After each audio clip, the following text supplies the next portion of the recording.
रखा है जैसे दास ने बताया। और आपने इतिहास पढ़ा भी, हिमालय तीर्थ नामक पुस्तक में आचार्यों शंकराचार्यों द्वारा रची हुई है, केदारनाथ के द्वारा, उस सोसाइटी समिति के द्वारा प्रकाशित है, लिखी हुई है। इसमें कहा कि नारायण एक नर और नारायण नाम के दो भगत थे और वो तपस्या कर रहे थे शिव जी की। वो करें किसकी थे? वो कर ही रहे थे भक्ति। आके खड़ा हो गया यूं, काल आ गया शिव रूप धारण करके और उनके मन में प्रेरणा कर दी। उन्हें जो मांगा वही बता दिया। वहाँ एक पत्थर का लिंग खड़ा कर दिया, अगले पूज लियो इसने बता। अब उस केदारनाथ बना के धर दिया। उस काल ने एक मंदिर, एक जादूगर बना देता है, छोटी मोटी रचना। एक बार विश्वामित्र ने इतनी तपस्या कर ली कि वो एक अपने भगत को स्वर्ग भेजना चाहता था, उसको लोग अछूत कहते थे, तो इंद्र ने उसको रिजेक्ट कर दिया, वापस भेज दिया। तब उसको पता चला तो उसने न्यारा स्वर्ग रचने की ठान ली और अपनी सिद्धि छोड़ने लगा।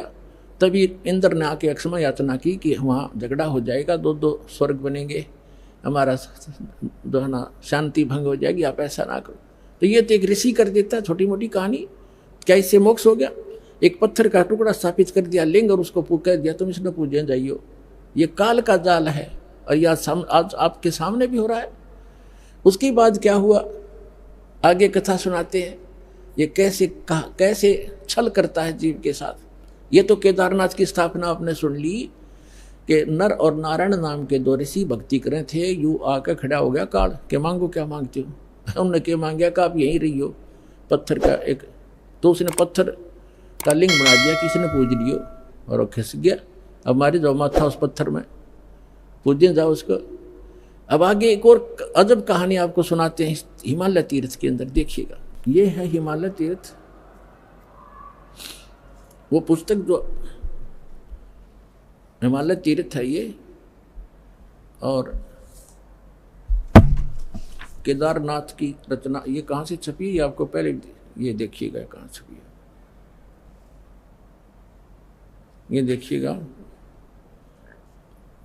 जेपी नबूरी, उप मुख्य कार्यकारी, श्री बद्रीनाथ केदारनाथ मंदिर समिति, ये ट्रैक्स एंड टूर्स कोलकाता, ये यहाँ से छपी है। Himalaya Tirth, a book on pilgrims by JP Naburi. ये सारा रंजू चक्रवर्ती प्रकाशक हैं, 76A/1, Bama Chandray road, Calcutta. JP Naburi ग्रंथस्तव, मुद्रक हैं गिरी प्रिंट सर्विस, कलकत्ता। कीमत इतनी, ये सारा। अब इसके हम यहाँ आते हैं। अब यहाँ तक हम पढ़ चुके थे 18 पृष्ठ पे कि श्री नर और नारायण, श्री नर और नारायण ने भगवान शिव को प्रसन्न करने के लिए बड़ी कठिन तपस्या की। इस तपस्या से तीनों लोकों में उनकी चर्चा होने लगी, जिसकी सभी लोकों में प्रशंसा होने लगी। फलस्वरूप भगवान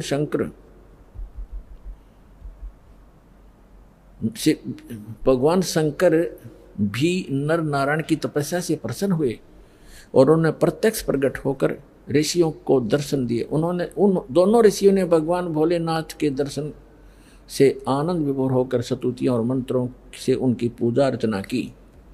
भगवान शिव ने अत्यंत प्रसन्न होकर उनसे वर मांगने को कहा।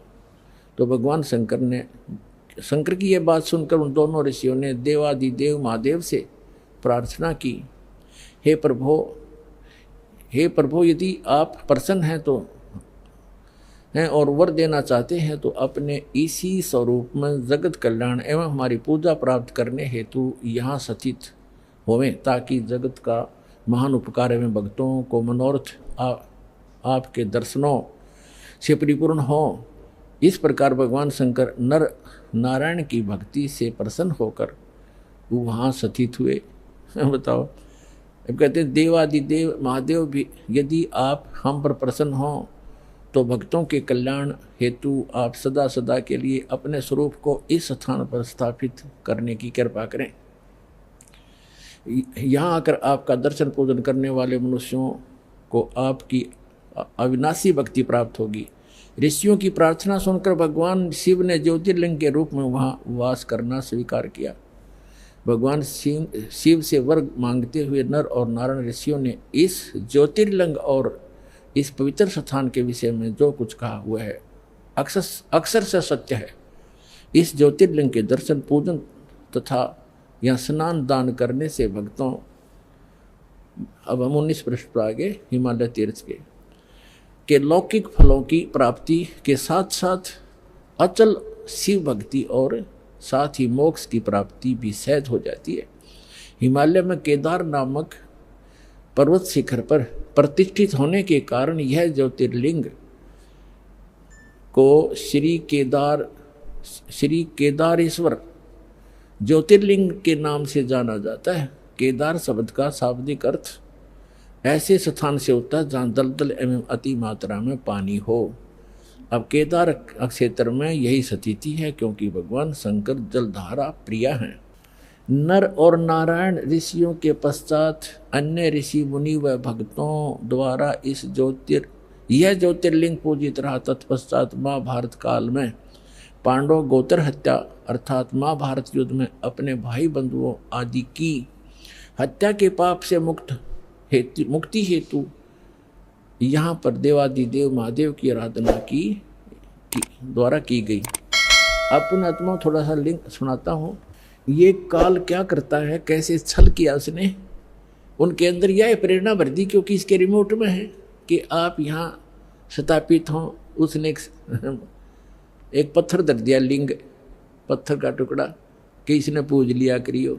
काल कह रहा मैं ऐसे भ्रमित करूँगा इन सभी को। और इसमें यह भी प्रमाण दिया है कि वहाँ उसके दर्शन करने जाने वालों को लौकिक भी लाभ होगा इस लोक का, और उनकी जो है उनको मोक्ष भी सहज प्राप्ति हो जाएगी।